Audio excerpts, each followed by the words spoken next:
Good morning and welcome to another ironic introduction to another video. Today I want to start by acknowledging that I am aware that Seatin has a variant level gameplay of Omega Red, and I want you to know that this is not in any way kind of duplicating his content. This is a ability rundown and some tips and tricks I have. If you don't believe me of the amount of time I have in Omega Red, in the description below I have a link to when I pulled my Omega Red, how incredibly excited I am, and you got to know that I've been playing this guy ever since. He was my first max rank champion as a 4-star, and he's my first max sig champion, so I have a lot of time on this, and he really is a major reason for why I'm able to do what I do on my account to the extent that I do.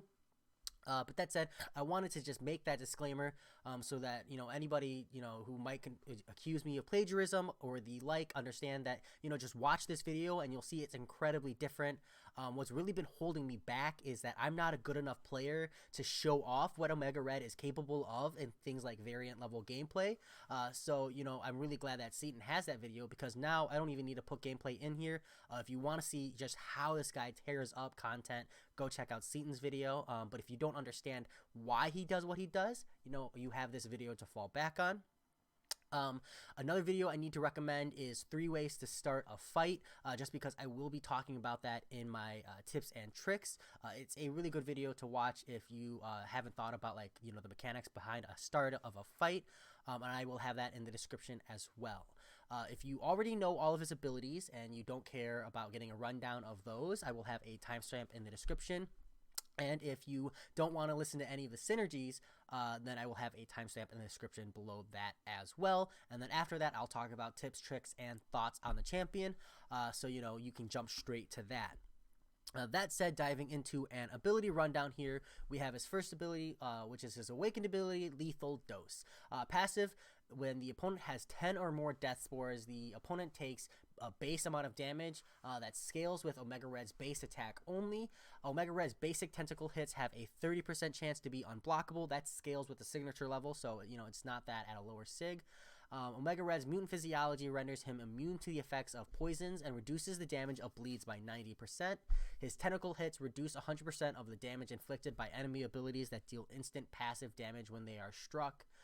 Death factor: while near the opponent, Omega Red inflicts 1 death spore every half second up to a max 10, and when the opponent is out of range, they lose 1 death spore every 0.15 seconds, and it should be noted that death spores are not affected by ability accuracy reduction.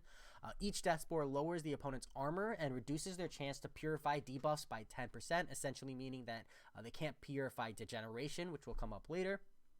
Death spores struggle to affect mechanical components and inflict 4 times slower against robots.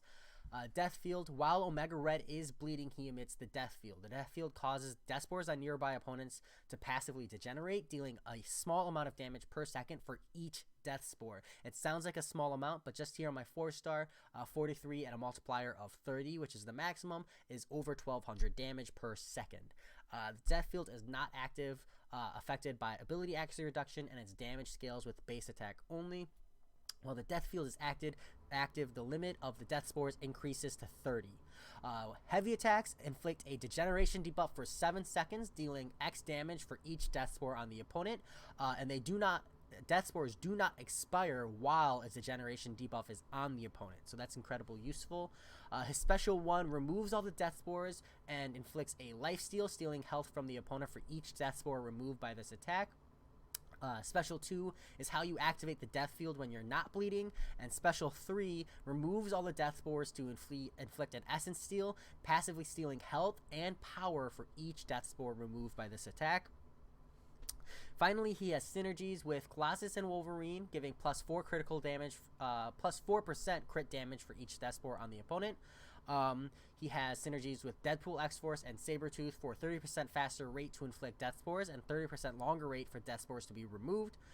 He has a synergy with Red Skull and Red Hulk, where well-timed blocks have a 100% chance to inflict 1 death spore up to a max of 30.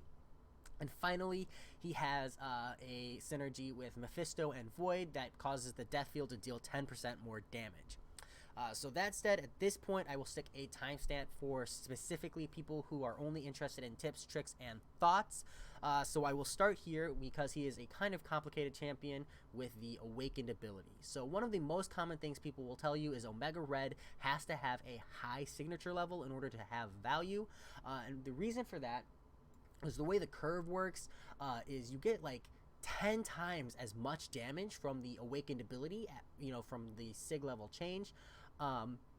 So this flat line here, this is a linear relationship for the amount of damage, which means that every signature stone you put into Omega Red has the same amount of damage increase. So there is no fall off, which means that you are safe to dump just massive amounts of signature stones into him. But it also comes with the problem that you want to dump every 6 stone into him just to make him as strong as possible. And then this large curve here, this one is the percent chance to go unblockable, which at max rank, max signature level is 30% chance, and it's such a high chance that you actually have to alter your playstyle when you're playing Omega Red if you aren't already playing to this playstyle already. I will talk about that in a later tip / trick. But this is the reason why your signature level is important. My general advice is that you want to have like somewhere between 60 and 80 before this champion is worth running. As a 4-star, you want to have somewhere between, around 39 to 59. And then as a 3-star, well, if you're running him as a 3-star, you probably don't have access to suicides yet, so I probably wouldn't use him elsewise. But if you are, feel free to comment, and I'll look into the numbers for that. I just haven't done so I apologize for being kind of missing there. Next up is his passive immunities. So do be mindful that the wording on his abilities is very specific, where it says with base attack only. That is because Kabam is well aware that you will be running suicides with Omega Red, because they've literally prepped him to run suicides. He's so much stronger with them.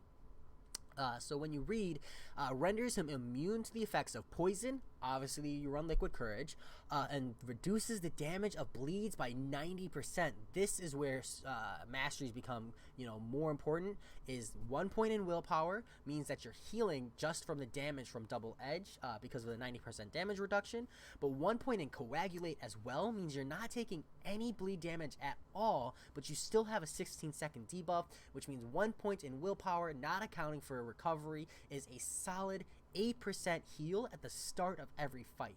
Willpower recovery would increase that, and extra points in willpower would increase that as well. So you get this massive amount of sustain by running willpower and Coagulate with the champion. Additionally, just kind of like another mastery while we're on the topic, is you want to run Stupefy maxed as well. I would even consider Petrification. Stupefy because it increases the duration of stuns, and the longer they're stunned, the longer you're able to just passively wait and let spores build up, which means the more passive free damage you're getting, which just makes him all around a much better champion. And Petrification, or Petrify I think it's called, because it reduces the amount of power they gain while they are stunned, and you do get some free damage that way. So moving on to the next ability here is with the tentacle hits, reduce 100% of damage inflicted by enemy abilities that deal instant passive damage when they are struck. What this means is that he is a direct counter to Cord. You don't even have to think about the way you do your combos, because none of your hits affect him. And cause you to take thorns. For Electro, it means as long as you're doing medium and heavy attacks, you don't have to worry about thorns. And Psychic Thorns, same thing. As long as you're doing medium and heavy attacks, you don't have to worry about the thorns damage, which just makes Omega Red have a lot of utility with those words alone. Next up is the 100% Debuff Purification reduction. So at 10 spores, the opponent has a 100% reduced chance to purify debuffs. What this essentially means is that your opponent can't purify degeneration, so you're safe to proc heavy attacks against people even if they have debuff purification, which is incredibly useful because otherwise a lot of champions would be a hard counter to Omega Red, but because you can't purify that degeneration, getting hit by the heavy attack really screws you over. And then Death Spores struggle to affect mechanical components and are inflicted 4 times slower against robots. What this means is, generally speaking, robots are a very bad matchup for Omega Red. Generally speaking, you really don't want to bring him, and you would bring like alternative champions to take down robots in like Alliance Quest, or you would avoid robot paths, in Alliance War. But that being said, I have a link in the description for like a good use of Omega Red's the reduced spore generation against robots in Alliance Quest, and how you can use it to kind of meme a large heal, or a larger heal at least. But other than that, there is like counterplay. Like, let's say you go up against a question mark node and it happens to be a robot. Counterplay for that would be push them up against the wall, heavy to fill their special one. So once you're at the point where they're gonna have a special one, you want to get like a parry heavy in, and then you want to bait that special one in the 7 seconds. If you can't, you want to push them into a special 2 and then try to get a heavy attack in there. And essentially what you're trying to do is stack the degeneration to specifically time to when you're baiting specials. Try to bait specials within that short window and then push them back up against the wall for maximum spore degeneration. It will be incredibly slow, but I have gotten to 10 stacks this way against robots. Next up is the special one. The special one here says that it inflicts... the special one here inflicts lifesteal, stealing base health from the opponent for each death spore removed by the attack. It is important to note that the lifesteal procs are on the last hit and the second to last hit. So because of recoil, you really want to learn to time Omega Red's damage output so that you're ending the fight with your last hit on the special one for a free heal if you are using special one to heal. But honestly, even getting like a second to last hit to end the fight just to get like a small amount of heal is very valuable for him, and is good for specifically Alliance Quest. That's where I see it the most. Excuse me. Special 2, I think this has the most value in things like Realm of Legends, when you really want the fights to go faster, just because of how tanky they are. But as far as like longer fights that are like generally not Realm of Legends health pools, I think the special 3 is worth running because it allows you to play a lot more aggressively, gives you a solid heal, and drains their power, which means like a lot of times I've found myself in a position where I push my opponent into a special 3, but I hit my special 3 at the same time, so I push mine first, and sure enough, I don't have to worry about them special 3ing into me. You've already drained all the death spores, so you don't have to worry about, staying close to them, and then you have plenty of time to bait specials and then reset the fight accordingly, nice and healthy. But again, if you're at full health, obviously you would just use your special 2 for increased damage that way. Next up, I want to talk about synergies and like which ones are good. Specifically, the Deadpool X-Force and the Sabretooth one is like, almost a must-have. Like, it's so good. For a long time, I was bringing my max rank Omega Red into Alliance Quest and a rank 1 level 10 Sabretooth that I just literally escorted everywhere because of how much work my Omega Red did. I should comment that I ranked up my Deadpool X-Force, so if you have Nick Fury, you could choose to rank up your Deadpool X-Force instead, just to kind of like min-max your upgrade materials. Do be mindful that you're going to get less out of a backline Deadpool X-Force than you would out of a backline Sabretooth, but if you're not relying on them at all anyways, you could very much so get, that Nick Fury bonus with Deadpool. Just be mindful that you don't want to run the Nick Fury Deadpool synergy with Omega Red in your team, because Omega Red actually gets hurt by you taking away that bleed debuff. But it does allow you to like prep multiple teams. It's like a really niche situation, but I'm in that position right now, so I thought I'd at least mention it. Next up is the Colossus one. Colossus is getting that buff soon, so if he becomes halfway decent, like this synergy is actually really good, because plus 4% crit damage means that, at the base 10, that's plus 40% crit damage, and at 30, that's plus 120% crit damage. That is a solid amount of crit damage increase, and very good, worth noting.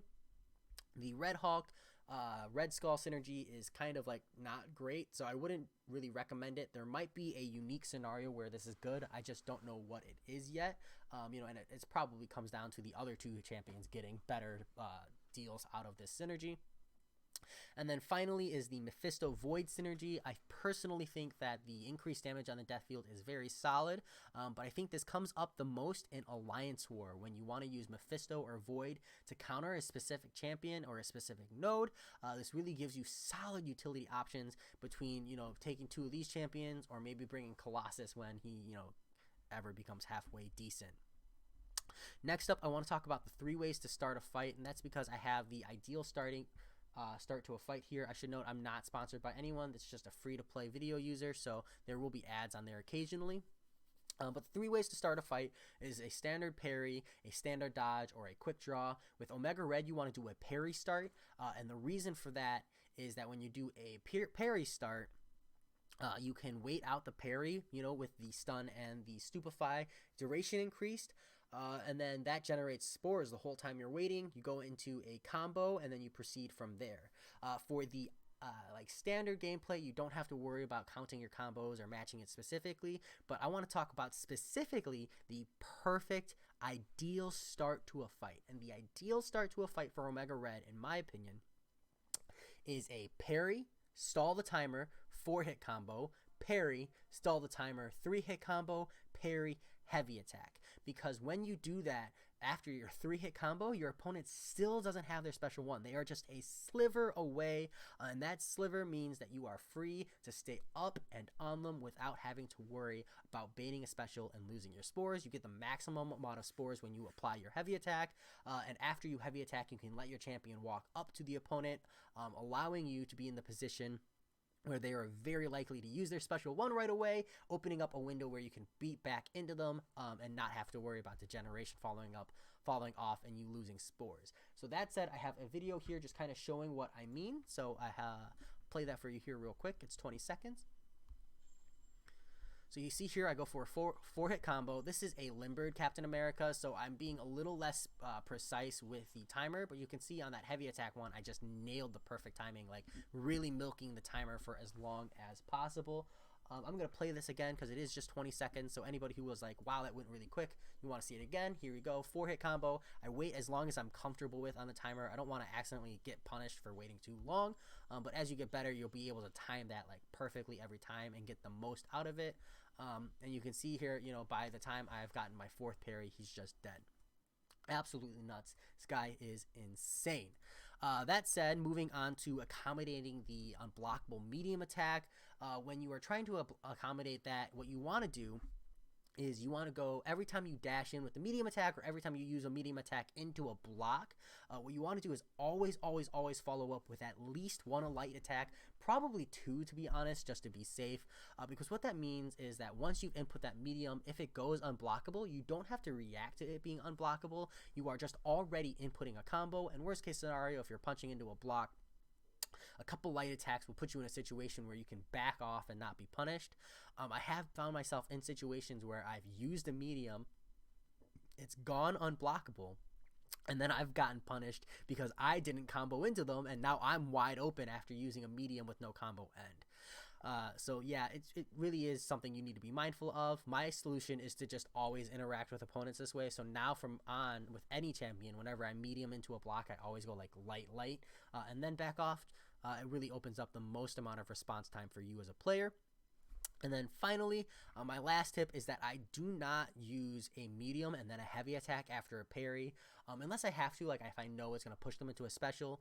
And the reason I do that is because every single hit you put on the opponent is more special they are gaining. And when you find yourself in a situation where you've got like 30 death swords stacked on the opponent, the last thing you want is to be stuck in a situation where you're trying to bait a special and you lose all those spores like that, like super quick.